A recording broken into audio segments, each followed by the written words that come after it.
live.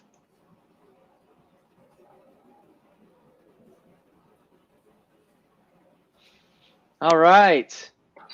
Hello, everybody, and welcome to the Austin Downtown React JS Meetup.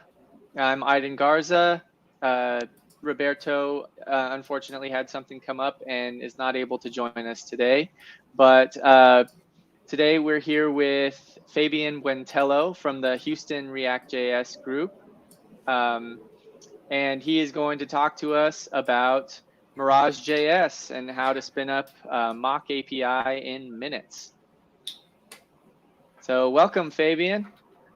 Awesome. Thank you so much for having us. I'm excited to give this presentation. But yeah, I mean, thank you again.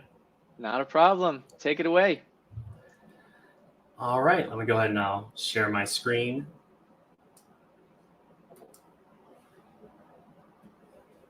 All right, can you see my screen?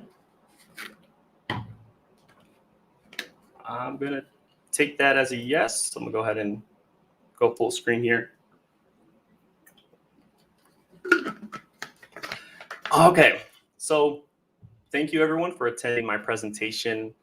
I'm excited to talk to you today about Mirage JS, how to spin up a mock API in minutes. I promise you I'm going to try my best to make it worth your while, and I promise you if you stick around, you're going to learn about a really cool tool. So let's go ahead and knock out the introduction part of the presentation. Hello, my name is Fabian Buentello. Here's my Twitter handle in case you want to reach out. I am a senior front-end engineer at Dragos. So Dragos is an industrial cybersecurity company focused on protecting critical infrastructure. So what does that mean?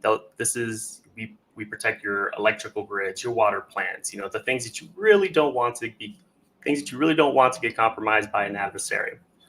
I did want to mention that we do have a spot open for a senior front-end engineer. So if you're interested in that or want to know more about our tech stack in the front end, please reach out. My contact information will be available at the end of the presentation.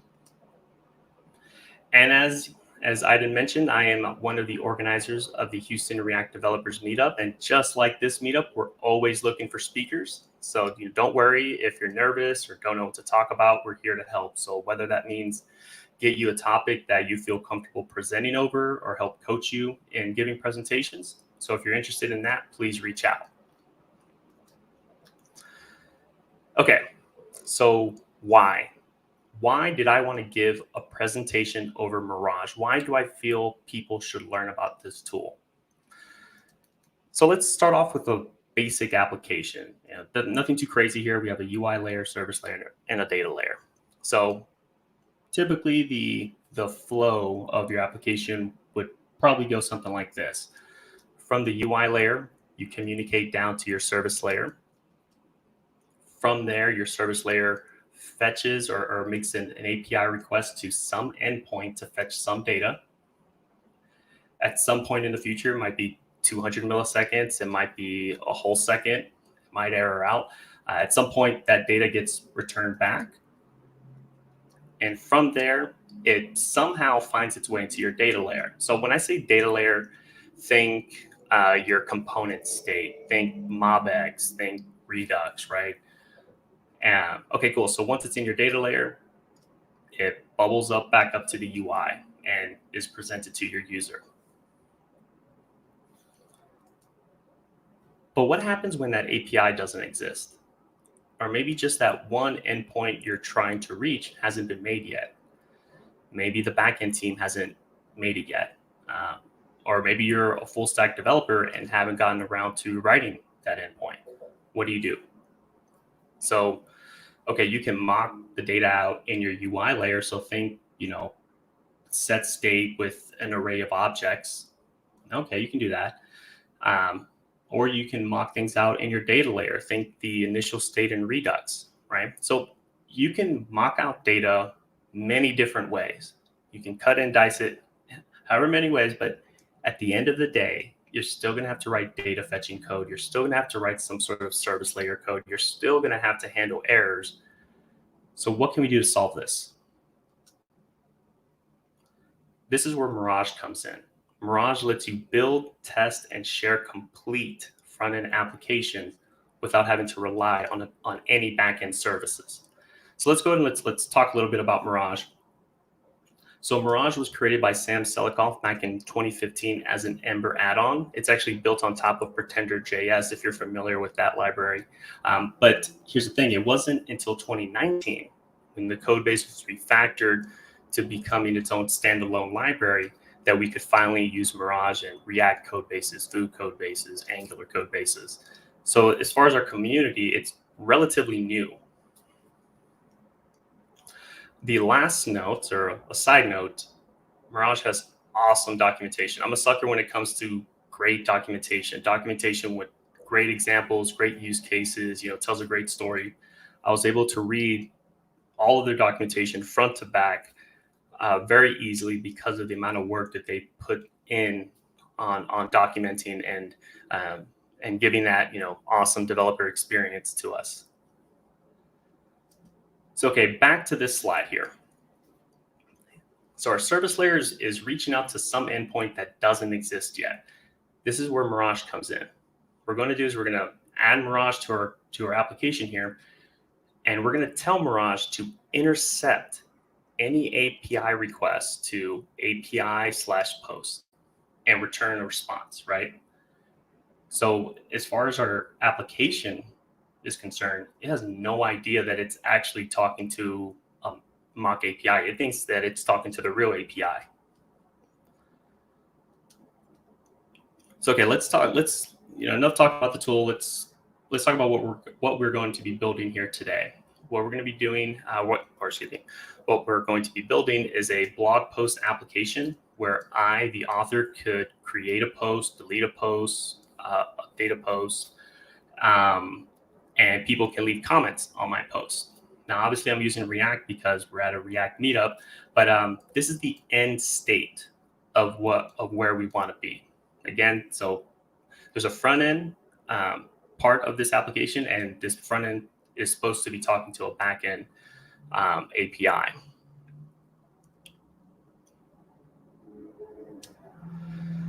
Now, I'm not going to crack open VS Code and attempt to do live coding because, let's be real, it never goes good, and I just do not have that type of luck on my side. So instead, I'm going to go over the initial structure of this application that we're going to be building. So here on the left, we have our app.js file. As you see, it's a pretty simple CRUD-like application with a few routes, depending on the pages that we want to show our users. And to prove to you that there's no hand waving behind the curtain that's going on, these are all the API requests that are made in this application. Now, we currently do not have Mirage in our application, so whenever we fire it up, load it, go to the browser, it makes a fetch to get all the posts, and this is what we get. So let's go ahead and let's add Mirage to our code base to fix this issue. So the first thing we're going to do is we're going to create a Mirage server file. Now, and we're going to add some boilerplate. And don't worry, we're going to be filling this out in a bit, but this is enough to get us started. Next, back in our app.js file, we're going to import our Mirage server file and go ahead and kick it off in the development environment. Now, I'm wrapping it with an environment variable just so that way Mirage can be tree shaken out of our production build. And that's it. That's all we have to do. So in right now, our application is going to start making API requests, and it has no idea that Mirage is in there, intercepting those requests and mocking out that response. So, okay, cool. We created this Mirage server file. We imported it in our app.js. We go back to our browser. We hit reload, and still the same issue. Now, this is obviously because we haven't created any route handlers for these for these requests that are being made to API/post that you can see in the console here. So okay, let's go and let's do just that. And actually, sorry, before we add our first route, I did want to show you some of the things that you can configure with Mirage before we go too deep into the weeds. Mirage's API is extremely expressive. It makes it very easy to understand what's going on. So I'm only going to show you a few of them, but like some of the things that you can configure is the timing. So like, let's say you want to test out poor internet connection.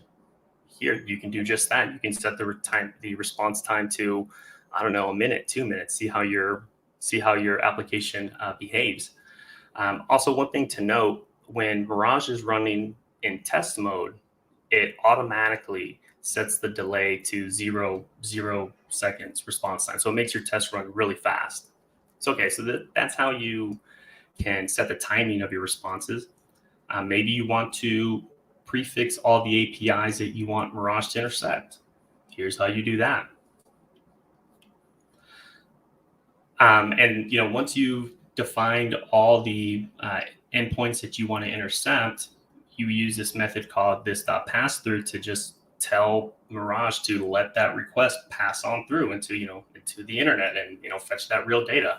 Now, as you see, this.passthrough also takes in different parameters, different arguments. One of them is a function where you can use a search query param to tell Mirage to behave according to the value on what's passed in. So just saying that, like, this pass-through is by far one of my favorite parts of Mirage, because you can do a lot of cool things with it. But okay, so as far as this presentation, we're just going to use this pass-through. So I just wanted to show you. But okay, back over to our Mirage server file. We're going to be adding our first route. So to do that, we're first going to create a post model. Now, we don't actually need this to get started, but in a few slides, it's going to make our lives so much easier. Next, what we're going to do is we're going to jump inside of our routes method, and we're going to add a route handler for /get/API/post, right? And we're just going to straight up put the JSON blob in there that we want to return. Okay, cool. So our browser gets reloaded, and this is what we see. Now, what I like about Mirage, check out that logging at the bottom in the console.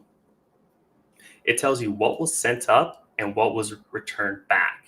So it makes debugging really, really easy when you want to see, why is this filter that I'm passing up not working? So anyway, so Mirage just helps you out on that front. So, okay, what we have here in front of us is 1,000 times better than hard coding your mock data directly in your application. But as you probably are thinking right now, it's like, well, this is only 2 items that we're returning. What happens when I want to return, 10, 20, 200, right? Like this one request handler is going to get pretty big, right? So how can we fix that? So Mirage provides a solution using fixtures. So now fixtures gives you a way to initially seed mock data in your Mirage server. Now, the way that you access this data is by using Mirage's database, which is a simple in-memory database that gets reset when you refresh the browser. So don't worry, nothing ever gets written to disk or anything. So how do we do that? What we're going to do is we're going to move our dummy data into its own file called fixtures/post.js. And back in our Mirage server, we're going to import it and set it inside of our fixtures property in our Mirage server. So, okay, cool. Now our Mirage server configuration is looking pretty clean. Our dummy data is inside of its own file, and we're just importing it and setting it there, right? But okay, cool. So now this data is inside of Mirage's database. How do we query this database?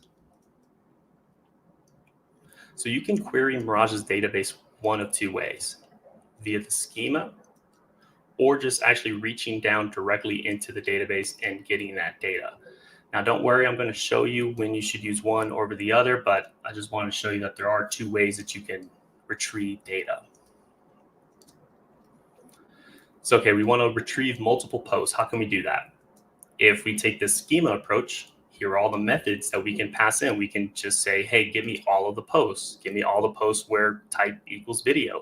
Or we can even pass in a function where we can do some pretty cool stuff depending on the request params that were sent in. And down here is the database approach, where again, you're just reaching down directly into that collection and getting all that data. So it does have a .where method, but as you see, it only accepts a plain JavaScript object and not a function.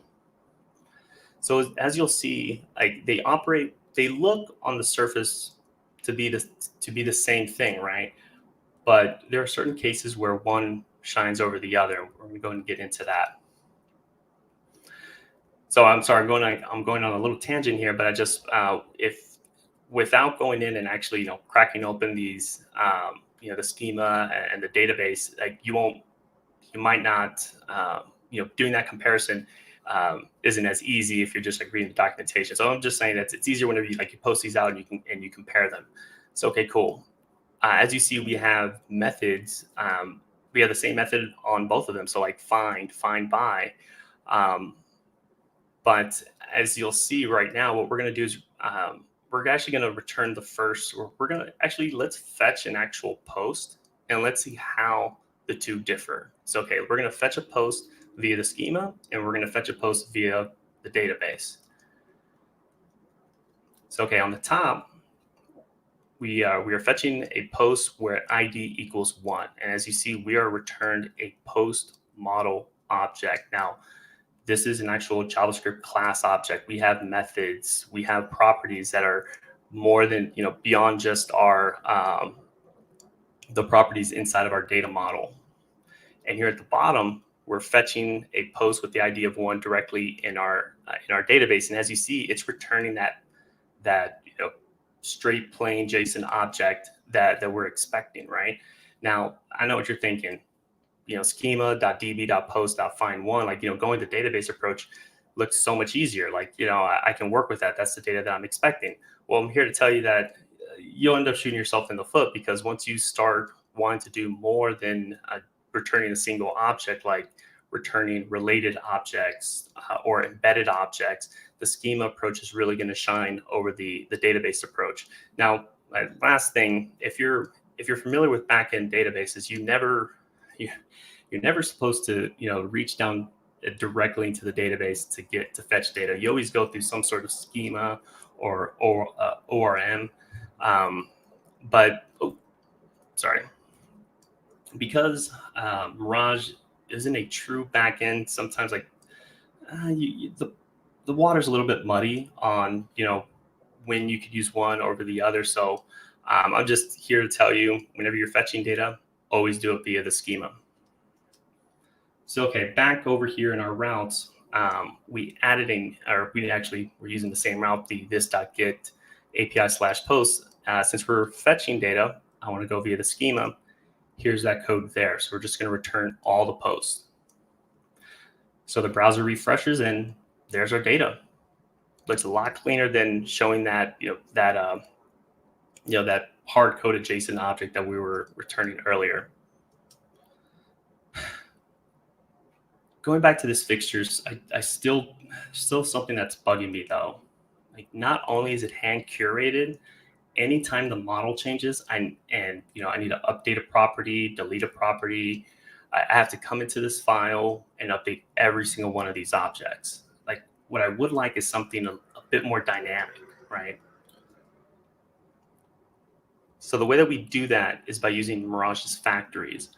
With a factory, we tell Mirage how we would like our post model to be generated. And so Mirage's database on factories is actually, a factory is more of a recipe or blueprints for creating records off models. So now if the model were to ever change, I can simply come into the post factory here, make those changes. And if I'm using a library like faker.js, I can generate some pretty awesome dummy data. So, okay, cool. Mirage now knows how to generate my post record, but how do I tell it how many to create? That's where the seed method comes in here at the bottom. What we're telling Mirage is, hey, I want you to create a list of posts, or I want you to create 200 posts. So now if I want to, generating 10 versus 20 or 1,000 of these records is a simple one-line change. So, okay, cool. We have a route to fetch all the posts. But when the user clicks on one of these posts and our application goes to fetch an individual post, they're met with this error. Now that's because we obviously don't have a handler to handle when it's API/post/ID. So let's go and let's create that one here. So how do we query for a record with Mirage? So if you were to use the schema approach, here are the methods that you have. So you have like find by, first. And if we did via the database, we have find and find by. So as you see, again, very, very similar, but as far as like what that actual object that gets returned, very different in value. So, okay, back over in our Mirage server, we added a this.get API/post/ID route handler. And again, since we are fetching data, retrieving data, I want to opt in on using the schema. So we're going to find the post where the request params.id is equal to post.id and return that to the user. So now when the user goes and loads that data, they're met with the actual post. All right, so the user goes and clicks that edit button on the top right, and as I'm sure you all know, they'll make a change here, but as soon as they hit submit, they're going to hit another API error. So let's go ahead and let's add that route to update a post. So here's how you can update via the schema. Right here, we're just parsing out the request body. We're finding the post with that ID. We're making those changes, but this is part that you need to remember with when updating via the schema, you have to save the object, or else it's once this function once this handler finishes, the changes that you make are just going to get deallocated. So if you want the change to persist, you have to save the model object after your changes.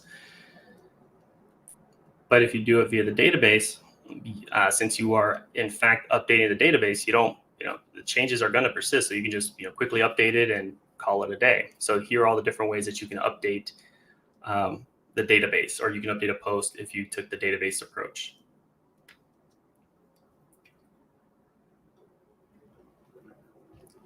All right, so we added another route handler for this.patch API/post/ID. And my thing is, if I'm going to be updating that database, I'd rather just work directly with the database, keep things simple. So here is the code to update a post. And again, we're doing it to the database. And here on the right, we're going to go ahead and see that in action. So we're going to click on that first post. We're going to click edit. We're going to change the title and the content, and you'll see those values actually be persisted once we go back to the main screen and we refetch that data.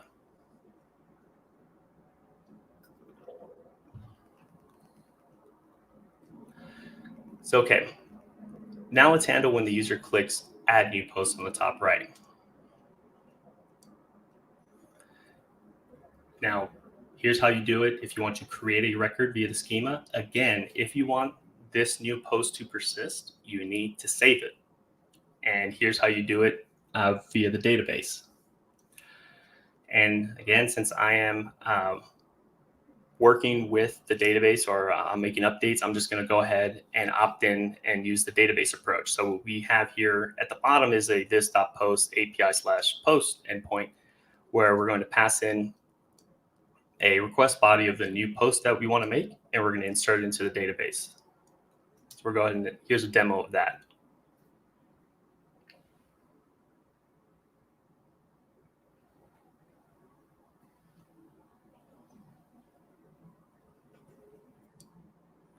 You'll see it right there in the bottom. And lastly, let's talk about how to delete a record.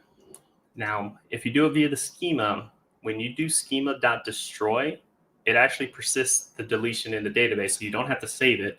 And I mean, truth be told, if you destroyed an object, you can't really save it at that point. But yeah, so deleting a record is the only exception with when it comes to saving if you do it via the schema. And here's how you do it via the database.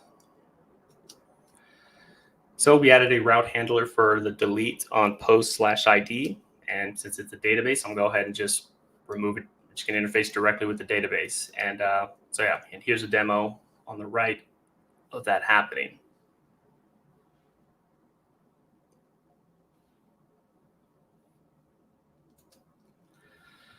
Okay, cool. So we just finished building a CRUD-like API for just one of our models. And that was really, really cool, but it can only get you so far. Chances are you're probably dealing with data that has relationships to other models. So let's see, how do we do that? Starting where we left off. So we have post, and post has a model and a factory. And here on the right is the response that we would get when we would make a GET request to API/post. So let's add a comment model and a serializer property. Don't worry about the serializer. We're going to come back to that, but for right now, just know that it's going to be there. We'll come back. So right now we have two models, but how do we build an association between them? Like, they don't know that they exist. They're unaware of it, right? So Mirage allows us to do that by using its association helpers. So I know you just saw a lot change here, but let me go ahead and explain it. What we're telling Mirage is that, hey, we have a post model, and a post should have many comments, okay? And we have a comment model that should only ever belong to one post. Now, these association helpers also add some dynamic methods to our schema objects, and you'll see that in a bit. But yeah, so now, okay, cool. So now our models are aware of each other. So let's see how that updates, how that changes our JSON response here on the right. Awesome. So, okay, cool. So now our post object knows, hey, I'm supposed to have comments. So now let's go and let's do just that. So let's jump back into our factory and connect a few loose wires. So right now we have a post factory. Let's go ahead and let's add a factory for our comments. And this comment factory is just gonna have two properties, text and created app. So, okay. Now, okay, so if you look at our seeds method, it's creating two posts, but we also need to create comments and create that association. So I was like, I don't know what to do. Not to worry. Mirage's team's already thought about that for you. So the way that you do it is by using the after create hook in our post factory. So this code is exactly what you think it is. After this record is created, run this bit of code here. Okay. So after every single post, we're going to run this code. And so inside this code, what we're going to do, we're going to create 3 comments and set the post ID equal to the post.id that was from the post that was just created. Sorry, that was a mouthful, but as you kind of look at the code here, we have a post as an argument, and we're just creating a comment through a list of comments, and we're setting that post ID to the post. And now if we look at our response, this is what we get. So, okay, cool. Now we have our foreign keys to our related objects. But so you see this line right here, there's many different ways you could have achieved the same thing. And Mirage's awesome documentation goes over all of it. But like this line here, we could have written it like this, where we passed in the entire post object. We could have actually said, post.comment IDs equals an array of comment IDs.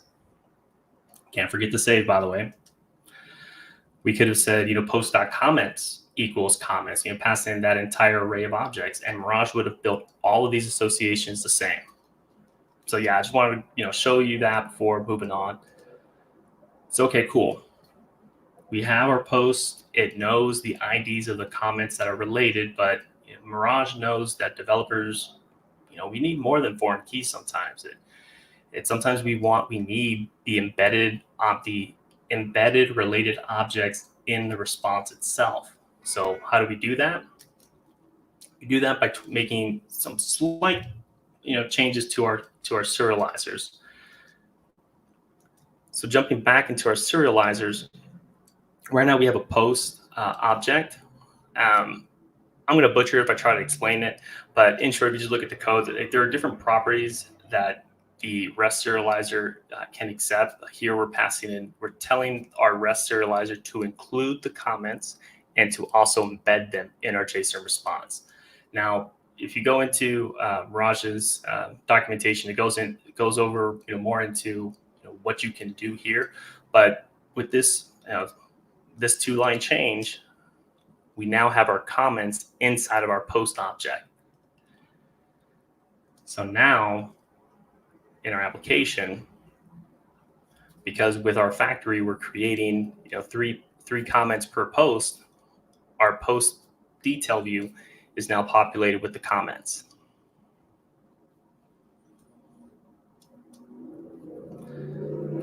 Oh, let's go back real quick. There you go. Sorry for that noise. So the last missing piece of functionality for our application is the ability to add comments to posts. So let's jump into our routes method and let's create a post request handler for API/post/ID comments.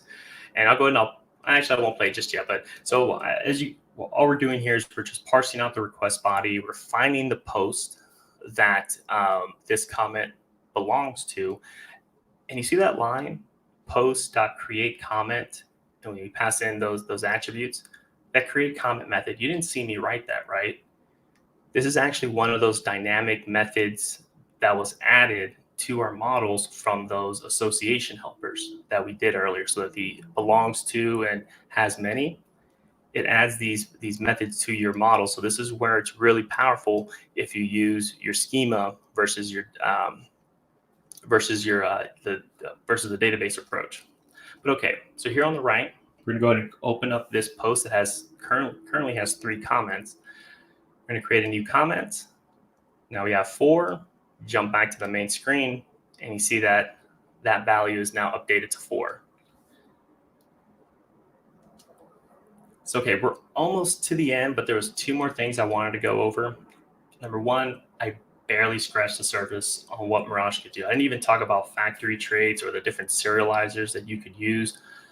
But one of the things I did want to show you, I took the long way on some of the things that I did today. And that was only so that way I can show you how configurable Mirage can be.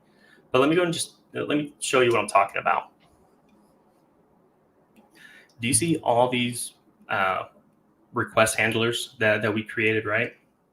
All that could have been drastically simplified to that.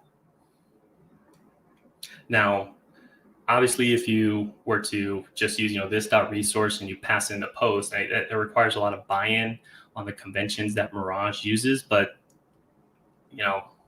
surprise, these are actually well-established conventions. So it's not anything new here. It's not some developer's opinion over the other. But I just wanted to show you, if you were on the right-hand side, to just, this .resource, because you just need to spin up a backend really, really fast and, be like, you need endpoints for your application to hit. Here's how you can do just that. And again, like this Mirage, to me, the value comes when you're trying to work on your front-end application without being blocked by a back-end service. I don't know about you, but I experienced it a lot to where, hey man, I just need real endpoints that I can hit. I can call it API / this is some fake endpoint / colon ID for all I care, but I need a real endpoint for my application to hit, so I can mock out loading screens and stuff like that. So the second thing, which kind of goes into the first thing, where you're using Mirage because the backend doesn't exist yet, and I'm guessing this is what you're probably thinking. So Fabian, all this work pretty much gets thrown away once the real API is finished, right? Actually, no. Because of the little upfront work that we did setting up Mirage, we actually have a solid foundation to write some tests pretty quick. Now, so here is an example of some Cypress tests that we could have made. To run through this code here, we have a Mirage server under the test environment, which again, that makes our responses zero delay. And after each test, we're going to go ahead and shut down that server just to avoid having data persist across our different tests. And so on our first test, where it shows all posts, hey, let's actually go into this database. Let's create 10 posts, and now let's go into our application and make sure that we have 10 items being listed. And on our second test here is like, hey, let's create a post object or a post record, and let's then visit that post on the UI, and let's make sure that the headers match, right? And so we can even take it one step further, because you can mock out the responses themselves here. So in the case that you have a test case to test out API errors, you can do that here. So again, I don't want you to think at all that this is throwaway work. By no means is this throwaway work. It really does help you take your code to the next level, I feel. So thank you again for attending my talk. These are all the references that I want to put on this presentation. If you're interested in learning more about Mirage, Sam has a really good video that walks through a lot of the pieces that I went over today, but as well as a lot of things that I didn't go over. So things like the factory traits or the different serializers that you could use. So definitely, if you found that interesting, please check out this video. Sam does a really good job explaining all the things that you can do with Mirage. There's my email if anyone wants to reach out. But with that, I open up the floor. Does anyone have any questions? That was awesome. Thank you for sharing, Fabian. Oh, thank you. Appreciate it. Thank you for having me. I'll go ahead and I'll just bring the code up here to the front, just so that way I'll start that while in case you check to see if there's any questions. But in case anyone wants to see a demo, we can do just that. Any questions in the chat? I'm not seeing anything come through just yet, but I had one question. So my team has been using mock service worker, and it's definitely a lot more hands-on than this. Like you kind of have to build out your own stub data. It definitely doesn't have this awesome like schema and all of those kind of auto tools. But we were using it because it is really useful. We can set it once, and then we can use it across Cypress tests and Jest tests and Storybook and things like that. So have you used Mirage JS in all of those same types of contexts? Like, would it work well for Storybook or unit tests or integration tests as well? So yes, we have. Where we use Mirage the most outside of development would be our Cypress tests. It allows us to have a very controlled environment to just test out the UI, make sure that we're setting up requests correctly whenever user sets filters in our application. But so we use it extensively in our Cypress tests, as well as we do have a few use cases where we have it in our unit tests. Mm-hmm. Awesome. Yeah, so here's the application, and I'm sorry. This code is available on GitHub. Here is Mirage code example. I'll send it to you, Aiden, to put in the description of the video. But yeah, so this I should have said that in the code in the presentation. It is available. Awesome. Yep. So I'm going to go ahead and create a new post, like a new post, and here is some content. And let's actually look at the responses. As far as like the structure of this application, I'm using React Query. So let's jump into our post. I'm using React Query to make these API requests. We're going to go ahead and create the post, and this post, get all post invalidates the because you call it the post cache in React Query. Mm-hmm. But going over that that logging data, here's the request that we sent up. here's the response that he gave back. So yeah, yeah. Sorry, I'll hand it back over to you. Yeah, no worries. Very cool. Yeah, I still haven't seen any questions come through, but thank you so much, Fabian, for joining us this evening, and for everybody who was able to watch with us. You definitely don't want to miss our meetup next month. Still here on YouTube streaming, but we partnered with React World Tour, and we've got some awesome speakers that are going to come and join us. Let's see, Tracy Lee, the CEO of This.Labs, and Ben Lesh, who's a core team lead at RxJS, and Eve Porcello, the co-founder of Moon Highway, are going to be joining us for an awesome set of talks. We'll be sharing more information about their topics and what you can expect from that between now and October 27th, when we'll be having that meetup. But thank you all for joining. Thanks again, Fabian, and I hope you all have a fantastic month. Thank you for having us, or thank you for having me. Of course. Good night, everybody.